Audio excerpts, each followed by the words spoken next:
You wake up, check your phone, and there it is. Your paycheck just hit. For a second, everything feels okay. There's this quiet sense of relief, like you can breathe again. Maybe you even do a quick mental calculation. All right, I'm good. And then, almost without noticing, life starts pulling at it. A bill here, food there, something you forgot about, something you deserved, something you needed. And a week later, that same feeling creeps back in. Where did it go? You didn't do anything reckless. You didn't go on a shopping spree. You just lived. So why does it always feel like your money disappears faster than it arrives? That's the part no one really explains. Because the problem usually isn't how much you make. It's what happens in the first few hours after you get paid.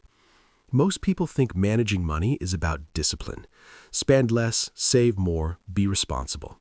But that advice misses something important. Because when money hits your account, you're not just making financial decisions, you're making emotional ones. Payday doesn't just give you money, it gives you relief. It gives you permission. It gives you a sense of control that you didn't have the day before.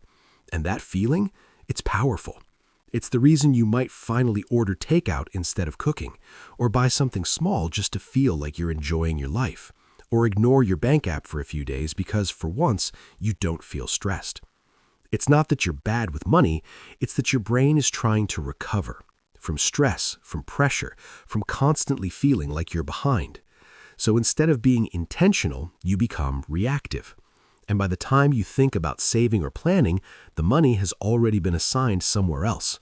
Not consciously, just gradually. That's why the same cycle keeps repeating. Not because you don't care, but because you don't have a system for that first moment. And that moment matters more than people think. If you really look at it, payday is one of the most important financial moments in your entire month. Not because of how much you get, but because of how decisions stack. Think about it. Let's say you get paid $2,000. There are only two directions that money can go. Either it gets assigned with intention, or it gets absorbed by default. And default is sneaky. Default is subscriptions you forgot about. Default is small purchases that don't feel like a big deal in the moment. Default is saying yes to things because you finally can. None of those decisions feel wrong individually, but together they create a pattern. And patterns are what shape your financial life. Not one big mistake, just 100 small, unplanned ones. That's why the first 24 hours after payday are so important. Because that's when your money is most flexible, and your decisions are most emotional. And if you don't direct it, something else will. So instead of trying to be perfect with money all month, what if you just focused on what you do every single time you get paid? Not a complicated system, not a strict budget, just a simple routine. Something that happens automatically before life gets a chance to step in. The shift starts with one idea. Your paycheck isn't income. It's a set of decisions waiting to be made. And if you don't make them intentionally, your environment will make them for you. Your habits will make them for you. Your stress will make them for you. So the goal isn't control, it's clarity. It's slowing down that first moment just enough to decide where your money goes before it starts disappearing. Because once it's gone, it's hard to reverse. But at the beginning, you have leverage. A simple payday routine doesn't have to be complicated, it just has to be consistent. The first thing I always come back to is awareness. Not in a stressful way, just looking. Actually opening your account and seeing the full picture. How much came in? What's already committed? What's left? Most people avoid this step, not because they don't care, but because it feels uncomfortable. But that discomfort, it's temporary. What's worse is not knowing. Because when you don't look, everything feels uncertain, and uncertainty leads to anxiety. But when you see it clearly, something shifts. Even if the numbers aren't perfect, they're real. And real is easier to work with than imagined stress. From there, it becomes about giving your money direction. Not restriction, direction. Before anything else happens, you decide what actually matters. Rent, food, transportation, the basics that keep your life stable. And once those are accounted for, something interesting happens. You realize that not all of your money is spendable.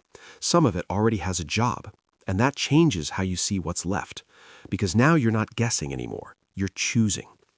Then comes the part most people skip, paying your future self. Not in a dramatic way, not half your paycheck, just something, even if it's small, because this isn't about the amount, it's about the identity you're building. When you save first, even a little, you send yourself a message. I'm not just surviving this month, I'm thinking ahead. And that matters more than people realize. Because saving isn't just financial, it's psychological. It reduces pressure. It creates space.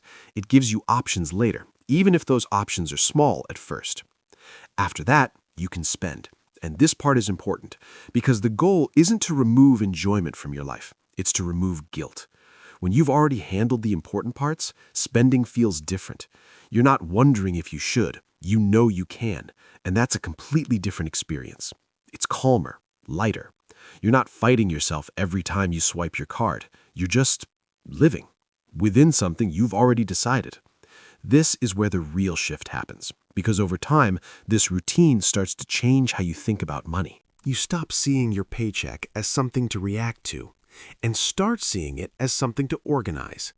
You stop feeling behind all the time, because you're no longer guessing where things went. You already know, and that awareness builds confidence. Not the loud motivational kind, the quiet kind. The kind that comes from knowing you're handling things, even if they're not perfect yet. And here's something people don't talk about enough. A good payday routine doesn't just improve your finances, it improves your relationship with money. Because a lot of financial stress isn't just about numbers, it's about uncertainty. It's about feeling like things are slipping through your hands, like no matter what you do, it's never quite enough. But when you have a routine, even a simple one, that feeling starts to fade. Not overnight, but gradually. Because you're no longer leaving everything up to chance. You're creating structure, and structure creates stability.